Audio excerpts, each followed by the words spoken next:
दैत्य गुरु परम पूज्य श्री शुक्राचार्य जी को कालनेमी का प्रणाम। कल्याणमस्तु वत्स। कहो कालनेमी, किस प्रयोजन हेतु यहाँ आगमन हुआ है?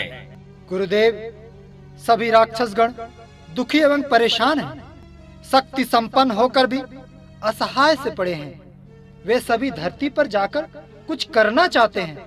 इसी हेतु सभी आपका आशीर्वाद एवं मार्गदर्शन चाहते हैं। हे कालनेमी, मैं सदैव से ही राक्षसों का मार्गदर्शक रहा हूँ और आज भी उन्हें मार्गदर्शन देने को तैयार हूँ। जाओ, सभी को यहाँ भेज दो। गुरुदेव, इस अनुकंपा के लिए राक्षस समुदाय सदैव आपका आभारी रहेगा।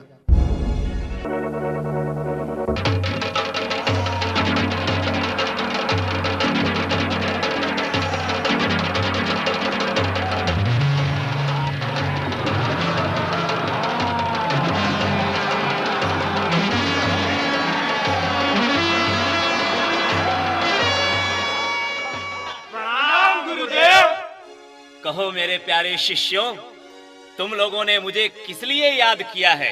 गुरुदेव, आप तो जानते ही हैं, किसी समय सारी पृथ्वी पर मेरा ही राज्य था।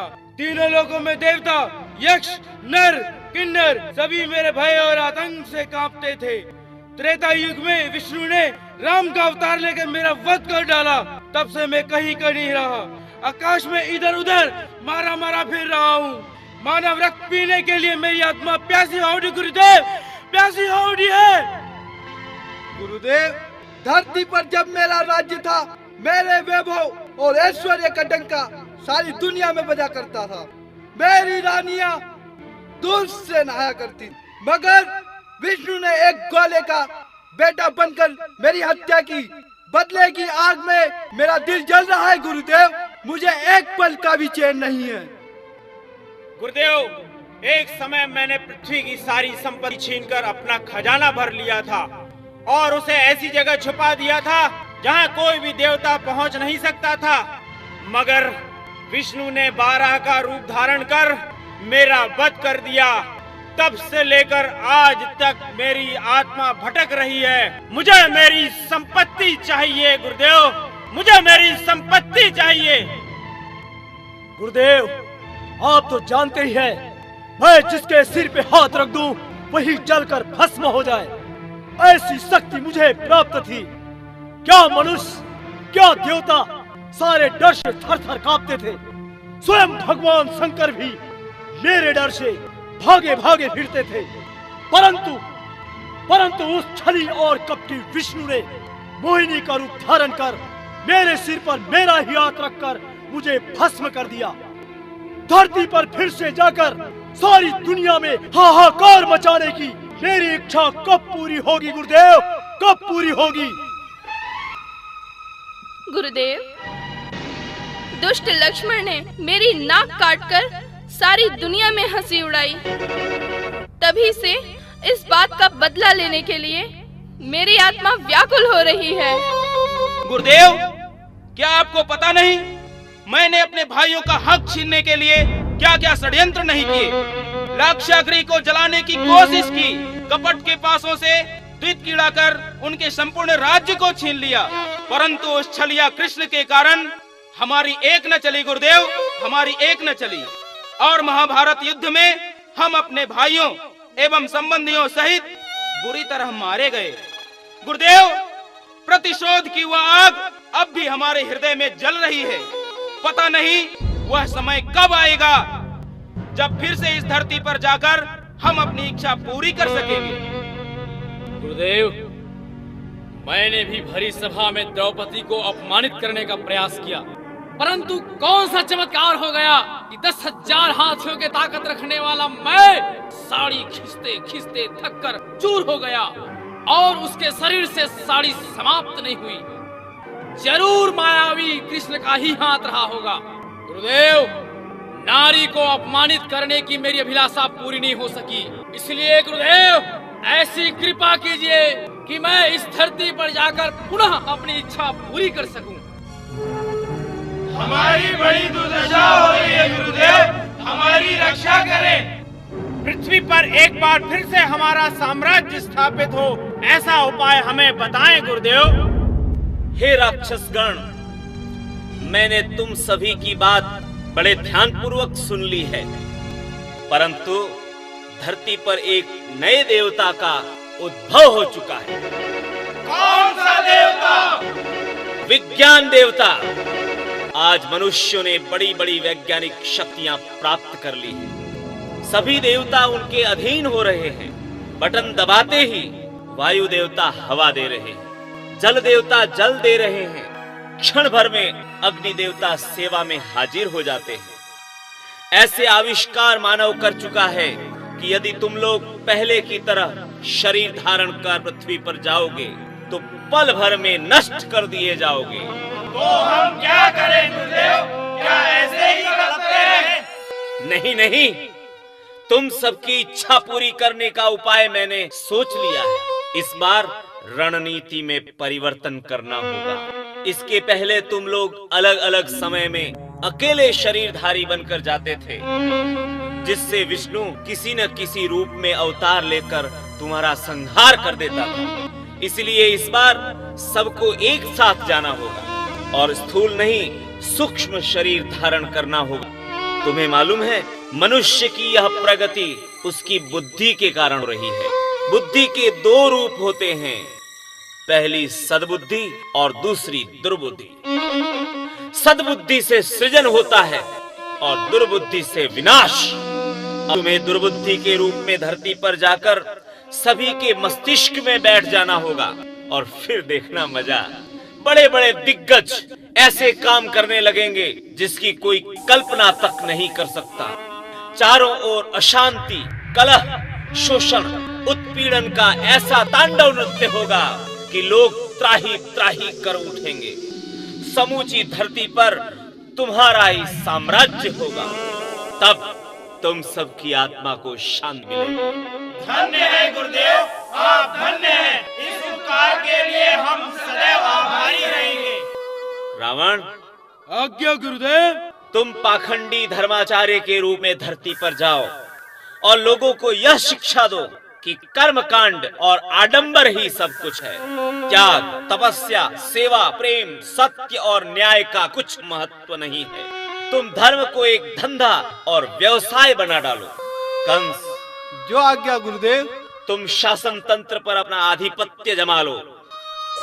प्रशासन तंत्र को दिशाहीन कर दो, जिससे सभी देश सेवा और राष्ट्र सेवा को भूलकर अपना स्वार्थ सिद्ध करने लगे और जन सेवा के बदले सत्ता के लोभ का मजा लूटने में लग जाए। हिरण्याक्ष, आज्ञा गुरुदेव। तुम धरती पर जाकर व्यापारियों के दिलो दिमाग में बैठ जाओ और उन्हें मिलावटखोरी, जमाखोरी, कालाबाजारी आदि सब सिखाओ। उन्हें ऐसी प्रेरक शक्ति दो कि पैसे के अलावा और कुछ दिखाई न दे। शूर्पणखा, आज्ञा गुरुदेव। तुम रूप बदल कर जाओ और गीत, संगीत, कला, साहित्य की दिशाधारा को पतन की ओर मोड़ दो। नवयुवतियों के दिल दिमाग में बैठ जाओ। भस्मासुर, आज्ञा गुरुदेव। तुम भी अपना सूक्ष्म रूप लेकर जाओ और धरती के देवता विज्ञान को बनाने वाले वैज्ञानिक के मस्तिष्क में बैठ और उनसे विकास की जगह विनाश का कार्य करो, ताकि दुनिया को बनाने की अपेक्षा बिगाड़ने की सोचो। दुर्योधन, आज्ञा गुरुदेव। दुशासन, तुम दोनों भाई धरती पर जाओ और अपनी माया रच दो। एक ऐसा लोभ जगा दो कि सभी के मन में भाई का भाव समाप्त हो जाए। उन्हें भाई शत्रु के समान दिखाई दे और वह सारा हक छीन ले। घर घर में कलह मच जाए और दुशासन, तुम युवकों के मन में नारी को अपमानित करने की ललक पैदा कर दो। बस बस बस, सारे समाज का पतन निश्चित समझो, निश्चित समझो, निश्चित।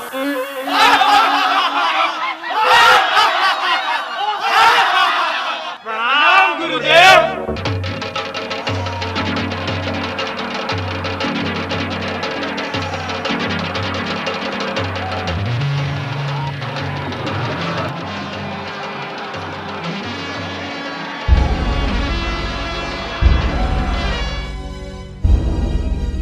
शूर्पणखा तुम? भस्मासुर तुम? हाँ, मैं गुरु शुक्राचार्य के आदेश पर वैज्ञानिकों के मस्तिष्क में बैठ गया हूँ। अब देखना मेरा कमाल। मैं भी गुरु शुक्राचार्य के आदेशानुसार इस धरती पर एक मॉडर्न गर्ल के रूप में आ गई हूँ। मैं भी कम कमाल नहीं दिखाऊंगी।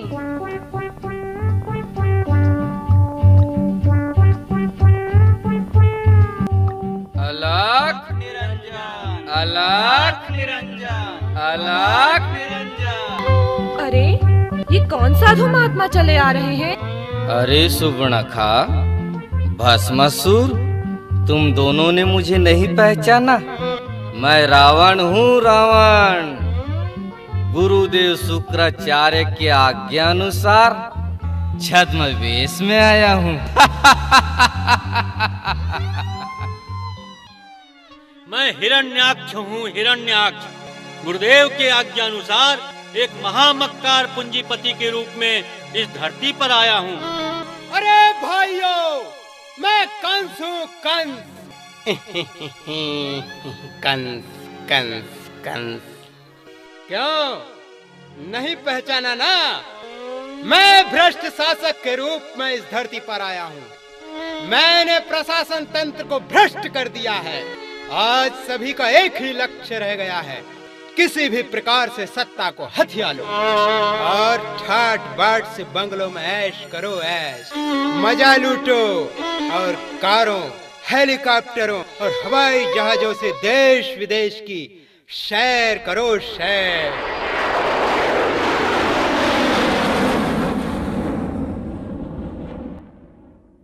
मैं दुर्योधन हूँ, दुर्योधन। मैंने भी अपना काम बखूबी निभाया। आज शायद ही ऐसा कोई घर मिले जहां महाभारत ना छिड़ा हो। क्या गरीब, क्या धनवान, पढ़े लिखे, अनपढ़, सभी परिवारों में संपत्ति के बंटवारे को लेकर हाहाकार मचा हुआ है। भाई भाई को मार रहा है, मुकदमेबाजी हो रही है और मुझे बहुत मजा आ रहा है। मेरे बहकावे में आकर आज का वैज्ञानिक जन कल्याणकारी आविष्कारों को छोड़कर एटम बमों और विनाशकारी हथियारों के निर्माण में लगा हुआ है। मेरा कमाल तो अब देखना। जिन उपग्रहों के माध्यम से लोग आज टेलीविजन में सिनेमा देख रहे हैं, मनोरंजन कर रहे हैं, उन्हीं उपग्रहों के माध्यम से विध्वंसकारी मिसाइल छूटेंगे जिससे इस हरे भरे पृथ्वी के टुकड़े टुकड़े हो जाएंगे। मैंने धर्म शास्त्रों की आड़ लेकर जाति पात, ऊंच नीच, छुआछूत की भावनाओं को इस कदर भड़काया है कि लोग एक दूसरे के खून के प्यासे हो रहे हैं। मैंने सैकड़ों धर्म संप्रदाय खड़े कर दिए। लोग धर्म के नाम पे लड़ मर रहे हैं। धर्म की आड़ में मैंने चारों ओर भाग्यवाद, चमत्कारवाद, भूत प्रेत, अंधविश्वास आदि झूठी मान्यताओं की जड़ें लोगों के मनों में जमा दी कि लोग पुरुषार्थ करना छोड़ हाथ की रेखाएं पढ़वाते फिरते हैं। कोई ग्रह नक्षत्र की शांति करवाता है तो कोई तांत्रिकों के चक्कर में पड़ा हुआ है।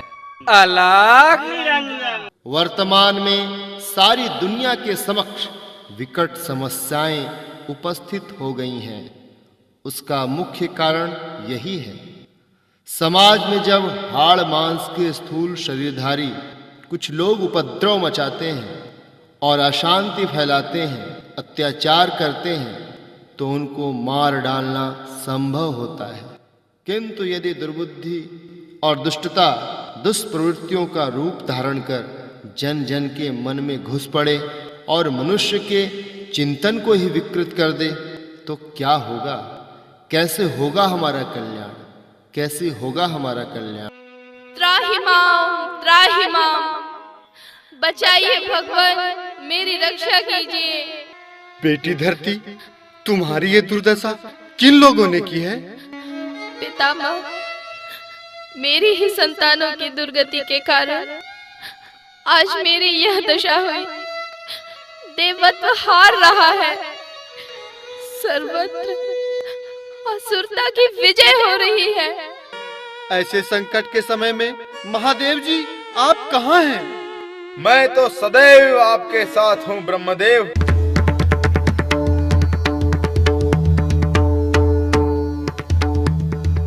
पृथ्वी पर जो घोर संकट की घड़ी आई है, मैं उससे अनभिज्ञ नहीं हूँ, किंतु जिस प्रकार बच्चे के रोने पर ही माँ उसको दूध पिलाती है, उसी प्रकार आप सभी की पुकार सुनकर मैं प्रकट हुआ हूँ। हे पितामह, आदि शक्ति ने आपको इस सृष्टि का जन्मदाता और मुझे संतुलन करता बनाया है, किंतु पालन करता तो स्वयं भगवान श्री विष्णु हैं। अतः हम सभी को मिलकर उन्हें ही पुकारना होगा। आप ठीक कह रहे हैं प्रभु। शांताकारं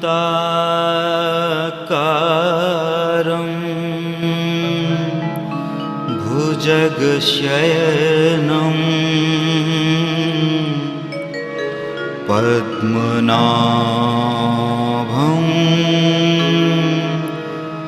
सुरेशं।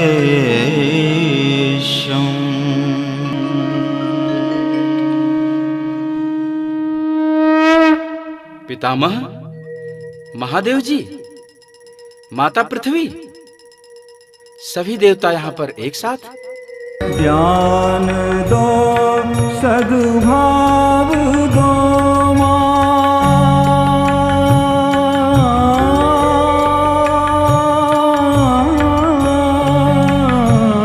ज्ञान दो, सद्भाव दो, सद्कर्म का दो आचरण। ज्ञान दो, सद्भाव दो, सत्कर्म का दो आचरण। वेद माता, देव माता, विश्व माता को। कहो पुत्रों, कैसे पुकारा? हे जगदम्बे, हम सभी देवता आपसे ही शक्ति पाकर संसार के दुखों को दूर कर पाते हैं। मेरे पुत्रों, वर्तमान युग की समस्याओं के निराकरण के लिए एक विश्वव्यापी विचार क्रांति अभियान छेड़ना होगा। सृष्टि के आरंभ में ऋषियों को मैंने ज्ञान और विज्ञान की शिक्षा दी थी। उसी के द्वारा अब ऋषि जीवन प्रणाली पर समस्त संसार को चलना होगा। इस कार्य से तुम शीघ्र ही अवतरित होकर मेरी साधना करो और जन जन तक विस्तार करो। मेरी सारी शक्तियाँ तुम्हारे अधीन रहेंगी। युग युग की रक्षा करने वाली युग शक्ति अवतरण हुआ। युग शक्ति का अवतरण हुआ।